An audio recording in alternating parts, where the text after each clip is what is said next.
আমি নাইটি আর তেলের ছোট বোতলটা এগিয়ে দিয়ে বললাম, শাশুড়ি, এটা আপনার জন্য। হালকা হেসে বললেন, এই বয়সে এসব জামাই? আমি মুচকি হেসে বললাম, আপনাকে দারুণ মানাবে।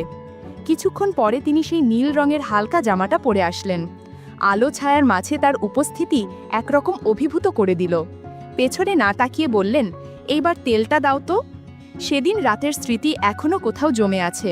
আমার বিয়ের মাত্র 1 মাস, সব কিছু এখনও নতুন। সোহানীর সাথেই সব পরিকল্পনা, কিন্তু মনে হয় যেন অন্য এক অজানা টান আমাকে কোথাও টেনে নিয়ে চলেছে। এই প্রথম শ্বশুরবাড়ি এলাম। আগেই শুনেছিলাম আমার শাশুড়ি মানে মালতী দেবী বয়সের তুলনায় অনেকটাই স্মার্ট। বাস্তবে এসে দেখলাম সেটা আসলে বলা কমই হয়েছে। দরজায় দাঁড়িয়ে থাকা তার ভঙ্গিমা, সাজ পোশাক আর আচরণ সব কিছুতেই একরকম পরিপক্ক আকর্ষণ। চোখে চশমা, ঠোঁটে হালকা হাসি আর চোখে এক শান্ত আত্মবিশ্বাস। ড্রয়িং রুমে বসে থাকার অবস্থায় তিনি জল আনতে গেলেন। আচমকা দেখি শাড়ির আঁচল কোমরে গুজে ফেললেন, এক অনবদ্য সহজতা আর আত্মবিশ্বাসের প্রকাশ যা চোখ ফেরাতে দেয় না। দুপুরে খাবার টেবিলে তিনি নিজে হাতে পরিবেশন করছিলেন।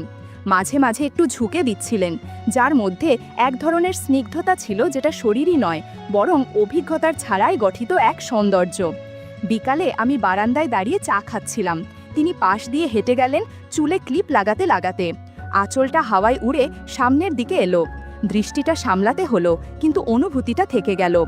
সবচেয়ে অদ্ভুত লাগে তার চোখের দিকে তাকালে। মনে হয় অনেক কিছু বুঝেও বুঝতে দিচ্ছেন না। তার ভিতর যেন এক রহস্য লুকিয়ে আছে, যা ভাষায় প্রকাশ করা যায় না, শুধু অনুভব করা যায়। সকালটা ছিল নিঃশব্দ। কাজের মাসি আসেনি। আমি জানালার পাশে দাঁড়িয়েছিলাম। তখনই শুনলাম জলের শব্দ। শাশুড়ি বাথরুমের দিকে যাচ্ছিলেন, হাতে একটা বালতি নিয়ে। সেই দৃশ্যটাও মনে একটা দাগ রেখে গেল। তিনি একদিন পুরনো শাড়ি পরে উঠোনে কাজ করছিলেন। শাড়িটার রং মলিন হলেও যেভাবে গায়ে জড়িয়েছিলেন তা দেখে চোখ আটকে গেল। আমি বুঝতেই পারিনি কখন যেন পা বাড়িয়ে বারান্দার এক কোণে গিয়ে দাঁড়ালাম। বাথরুমের আধখোলা দরজার ফাঁক দিয়ে ভেতর থেকে পানি পড়ার শব্দ, কাপড় কাচার ছিটে ফোটা আওয়াজ, সব কিছু মিলিয়ে একরকম নিঃশব্দ টান তৈরি হচ্ছিল।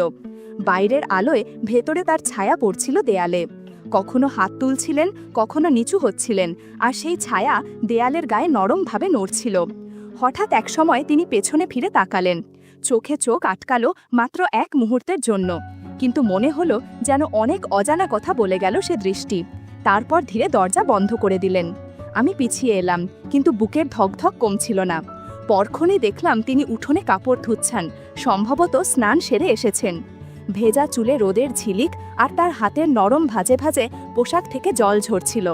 একটি হালকা বেগুনি ব্লাউজ হাতে নিয়ে যখন তিনি কাঁদছিলেন, সেটা এমনভাবে জলে ডুবে উঠছিল যেন এক পরিপক্ক রুচির ছোঁয়া রয়েছে তাতেও। ছোট হাতা, সুন্দর কাটা গলা, পেছনের লাইনে হুকগুলো, সব মিলিয়ে নান্দনিক সূক্ষ্ম এক শৈলী। তিনি একটু সরে যেতেই আমি চুপি চুপি গিয়ে ব্লাউজটি হাতে নিলাম। নরম ভেজা কাপড়ে হালকা আতরের গন্ধ ছিল। জানি এটা ঠিক হয়নি, কিন্তু সে মুহূর্তে আমার মধ্যে এক অদ্ভুত টান তৈরি হয়েছিল। সেটা কি শুধুই কৌতূহল, নাকি তার অনেক গভীর কোনো অনুভব? সেই রাতে ঘুমাতে গিয়ে বারবার মনে পড়ছিল তার চোখের সেই মুহূর্তের তাকানো। না বলা কথাগুলো যেন মাথার ভেতরে গুঞ্জন তুলছিল। সকাল থেকে মেঘলা ছিল আকাশ। হঠাৎ বৃষ্টির মধ্যে শুনি উঠোনে কিছু একটা পড়ে যাওয়ার শব্দ। গিয়ে দেখি তিনি পিছিয়ে পড়ে গেছেন। আমি আর সোহানী মিলে তাকে ঘরে তুললাম। তাকে ধরার সময় তার কাছাকাছি এসে বুঝলাম শরীরের উত্তাপ কি কেমনভাবে প্রভাব ফেলে মনে। সোহানী তখন তোয়ালে আনতে ব্যস্ত, আর আমি শুধু অনুভব করছিলাম কিভাবে কোনো সম্পর্ক ধীরে ধীরে অন্য মাত্রা নিচ্ছে। সন্ধ্যায় ব্যথাটা বাড়ায় সোহানী বলল, তুমি একটু তেল মালিশ করে দাও না। আমার হাতে তো মেহেদি দেওয়া, আমি বললাম, একটু ইতস্তত করে। শাশুড়ি হালকা হেসে বললেন, জামাই যখন পাশে আছে চিন্তা কি? তিনি মেঝেতে বসে শাড়ির পাটটা একটু তুলে সামলে নিলেন। আমি তেল হাতে নিয়ে কোমরের পাশে আলতোভাবে মালিশ শুরু করলাম। তার ত্বকে একটা উষ্ণতা ছিল যেটা ছুঁয়ে বোঝা যায়। ধীরে ধীরে পিঠের নিচের দিকে তেল দিতে দিতে সময় কেমন করে যেন থেমে গেল। তিনি চুপচাপ ছিলেন, শুধু নিঃশ্বাসের ছায়া যেন ঘরের বাতাসে মিশে যাচ্ছিল। প্রায় ঘণ্টাখানেক পরে আমি হাত ধুয়ে নিলাম। তিনি তখন চোখ বন্ধ করেছিলেন, মুখে প্রশান্তির ছাপ। শুধু বললেন, আরাম পেয়েছি। সেই শান্ত মুখ, হালকা হাসি আর চোখের চাউনিতে এক গভীরতা ছিল যা ভাষায় বলা যায় না। আমি চুপচাপ নিজের ঘরে ফিরে এলাম। সোহানি ঘুমিয়ে পড়েছে, কিন্তু আমার মনে তখনও ভাসছে শাশুড়ির চোখের সেই গভীর দৃষ্টি আর তেলের উষ্ণতা। রাতটা কাটল অস্থিরতায়। সেটা যেন কোনো চাওয়ার জন্য না, বরং এক ধরনের টান যেটা কোথাও আটকে দেয় মনকে। সকালে উঠেই দেখি চারপাশে বৃষ্টির ছাপ, উঠোনে জল জমে আছে, শাশুড়ি ভিড়ে হাঁটছেন, কিন্তু কাজ থেমে নেই। হঠাৎ দেখি তিনি আমার ঘরের দরজার সামনে থমকে দাঁড়ালেন, হাতে সেই বেগুনি ব্লাউজ। তিনি কিছুক্ষণ চুপ করে থেকে বললেন, জামাই, এটা তোমার ব্যাগে কিভাবে এলো? আমি থতমত খেয়ে মাথা নিচু করে ফেললাম। তিনি কিছু না বলে হাসলেন, চোখে যেন কৌতুক লুকানো। এই ব্লাউজটা কাল ধুতে দিয়েছিলাম, ভেবেছিলাম হারিয়ে গেছে, এখন দেখি কারো মনে গেঁথে গিয়েছিল বোধহয়। তিনি বললেন হালকা স্বরে, পরে আবার বললেন, আজ রাতে কথা হবে, যদি তোমার বউ ঘুমিয়ে পড়ে দরজাটা খোলা রাখতে পারো, আলোটা একটু মৃদু করো। রাত গভীর হলে আমি আস্তে উঠে এলাম। সোহানি ঘুমিয়ে, আমি হালকা পায়ে এগোলাম শাশুড়ির ঘরের দিকে। দরজাটা খোলা, আলো মৃদু। ভেতরে গিয়ে দেখি জানালার পাশে বসে আছেন তিনি, পরনে সেই পরিচিত ব্লাউজ ও সাধারণ সুতির শাড়ি, কিন্তু যেভাবে তিনি বসেছিলেন তাতে চোখ সরিয়ে নেওয়া কঠিন। তার চোখে ছিল এক নির্লিপ্ত দৃঢ়তা, না বলা কিছু যেটা শুধু অনুভব করা যায়। ঘড়ির কাঁটা এগোচ্ছিল, কিন্তু মনে হচ্ছিল সময় থেমে গেছে, কিন্তু ঘরের ভেতর যেন সময় থেমেছিল। নরম আলো, নিঃশব্দ চাহনির মৃদু খেলা, সবকিছু মিলিয়ে একটা অদ্ভুত আবহ তৈরি হয়েছিল। সেদিন রাতে কোনো কথা হয়নি, কিছুই জোর করে নয়, কেবল চোখে চোখে এক সম্মতিবোধ আর উপস্থিত মুহূর্তের এক ধরনের আত্মসমর্পণ। পরদিন জানতে পারলাম বিয়েবাড়িতে যাবার পরিকল্পনা। আমি আর সোহানি তো যাচ্ছি, সঙ্গে যাবেন শাশুড়িও। গাড়িতে ৩ জন পাশাপাশি বসার ব্যবস্থা। আমি জানালার পাশে, মাঝখানে সোহানি, অন্য পাশে শাশুড়ি। শাশুড়িকে সেদিন দেখেই চোখ আটকে গেল। হালকা কাজ করা রঙিন শাড়ি, যেন শরতের নরম রোদ গায়ে মেখে এসেছে। পরিপাটি সাজ, কিন্তু একরকম অনায়াস সৌন্দর্য ছিল তার চলনে। আচমকা জানালা দিয়ে বাতাসে তার আঁচল উড়ে গিয়ে পেছনের অংশ খানিকটা দৃশ্যমান হয়ে পড়ে। তাতে কোনো সাজগোজ ছিল না, কিন্তু এক ধরনের বিশুদ্ধ রুচির ছাপ ছিল, নরম আলোয় যেন এক মুহূর্তের কবিতা। তিনি চোখের কোণে তাকিয়ে হেসে বললেন, সব দেখা বলা যায় না জামাই। তার স্বরে ছিল স্থিরতা, কিন্তু সুরে কেমন যেন একটা গভীরতা। বিয়েবাড়ির সারাদিনের কোলাহল, আলোর ঝলকানি আর সবার ব্যস্ততার মাঝেও আমি যেন আটকে ছিলাম সেই এক মুহূর্তেই। মনে হচ্ছিল তার প্রতিটি ভঙ্গি যেন বোঝাতে চাইছে সব কিছু যেমন দেখা যায় তেমন নয়। রাতটা ঠিকমতো কাটল না। সোহানির সঙ্গে হালকা মনোমালিন্য, কথার চাপা টানাপোড়েন এক সময় রাগে পরিণত হলো।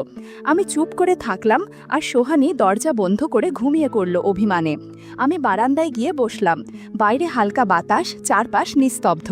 হঠাৎ পেছন থেকে শাশুড়ির গলা শুনলাম, রাগ জমিয়ে রাখলে ভিতরটা ভারী হয়ে যায় জামাই।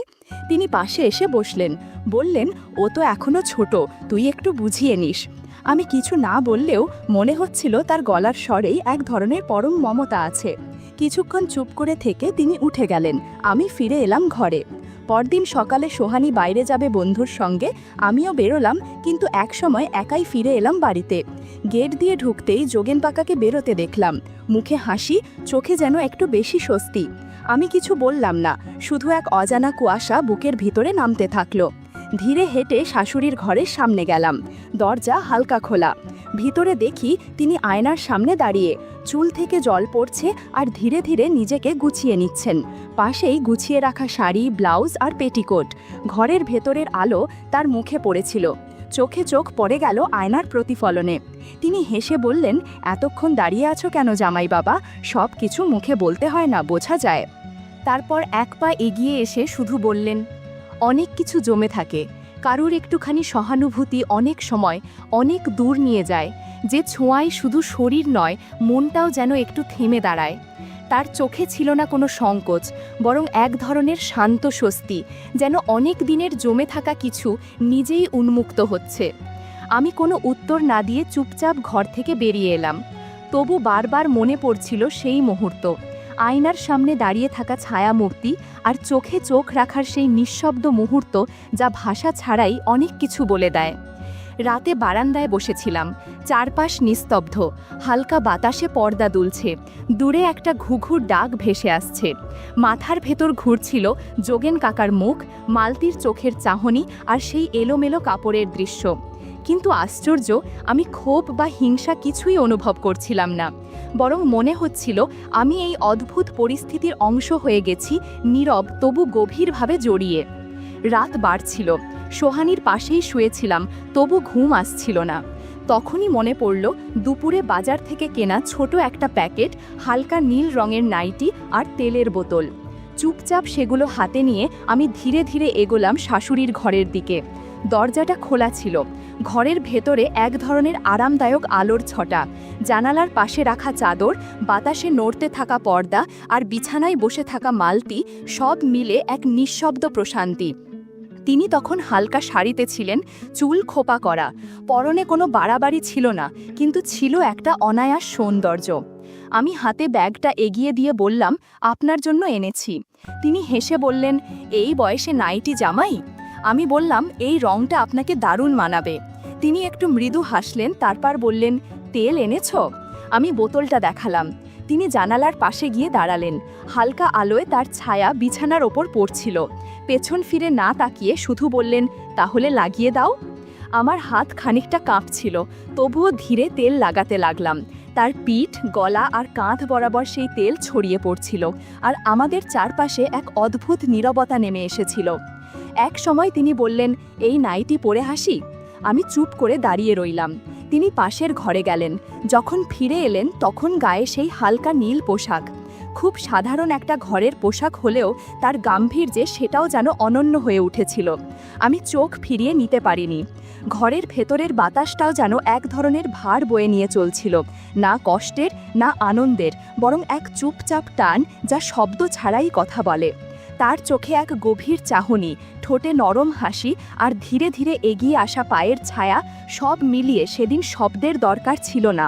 শুধু নীরব উপস্থিতি, নিঃশ্বাস আর চোখে চোখ রাখার মুহূর্তটাই যথেষ্ট ছিল বুঝে নেওয়ার জন্য এখানে কেউ কাউকে দোষ দিচ্ছে না, কেবল অনুভব চলছে। রাতটা কেটে গেল এক অদ্ভুত প্রশান্তির ভেতর। অনেক অজানা প্রশ্নের উত্তর মিশে গেল নীরবতার গায়ে। আজ আমাদের ফেরা। আমি আর সোহানী শহরের দিকে রওনা হব। রেখে যাচ্ছি এই বাড়ির নরম আলো, ভেজা বারান্দা আর এক ছায়ার মতো মিশে থাকা মালতির উপস্থিতি। সোহানী ব্যস্ত ব্যাগ গোছাতে, আর আমি দাঁড়িয়েছিলাম বারান্দায়, রোদে শুকানো শাড়ির ভাঁজের দিকে তাকিয়ে। একটা নীলচে কাপড় বাতাসে দুলছিল, চেনা কাপড়, চেনা অনুভব। ঠিক তখনই চোখ গেল গেটের দিকে। পাশের বাড়ির যতীন কাকা ঢুকছিলেন। আমার দিকে তাকিয়ে মৃদু হাসলেন। সেই হাসিতে হয়তো কিছু না বলেও অনেক কিছু বলা থাকে। শাশুড়ি ঠিক তখন উঠোন পার হয়ে এলেন, গায়ে হালকা কাতান শাড়ি, মুখে সেই চেনা নীরবতা। যতীন কাকার দিকে তাকিয়ে বললেন, ভেতরে এসো। তাদের কথাবার্তা আমি শুনিনি, তবুও চোখে চোখ, ভঙ্গিমা সব কিছু বলে দিল এ সাক্ষাৎ হঠাৎ নয়, বরং পরিচিত এক ছন্দের পুনরাবৃত্তি। সোহানী এসে বলল, চলো, গাড়ি এসে গেছে। আমি সুটকেস তুললাম, গাড়ির দিকে পা বাড়ালাম। তখনই পেছনে থেকে ভেসে এলো ঘরের দরজা বন্ধ হওয়ার এক ক্ষীণ শব্দ। আমি ঘুরে তাকালাম। শাশুড়ির ঘরের জানালা খোলা, পর্দার ফাঁকে এক হালকা নড়াচড়া। ঠিক বোঝা যাচ্ছিল না, তবু মনে হচ্ছিল এই দরজাটা শুধু একটা ঘরের নয়, একটা অধ্যায়েরও পরিসমাপ্তি। মাটি ধুলোয় মিশেছিল, পায়ের নিচে অনুভব করছিলাম, কিন্তু আসল ধুলোটা যেন জমছিল ভেতরের এক নিঃশব্দ জায়গায়। সোহানী কিছু বোঝেনি, আমি বুঝেছিলাম, আর জানতাম এই বাড়ি, এই স্মৃতি আর এই অধ্যায় এখন থেকে আমার ভেতরেই থাকবে, এক গোপন দরজার ওপারে।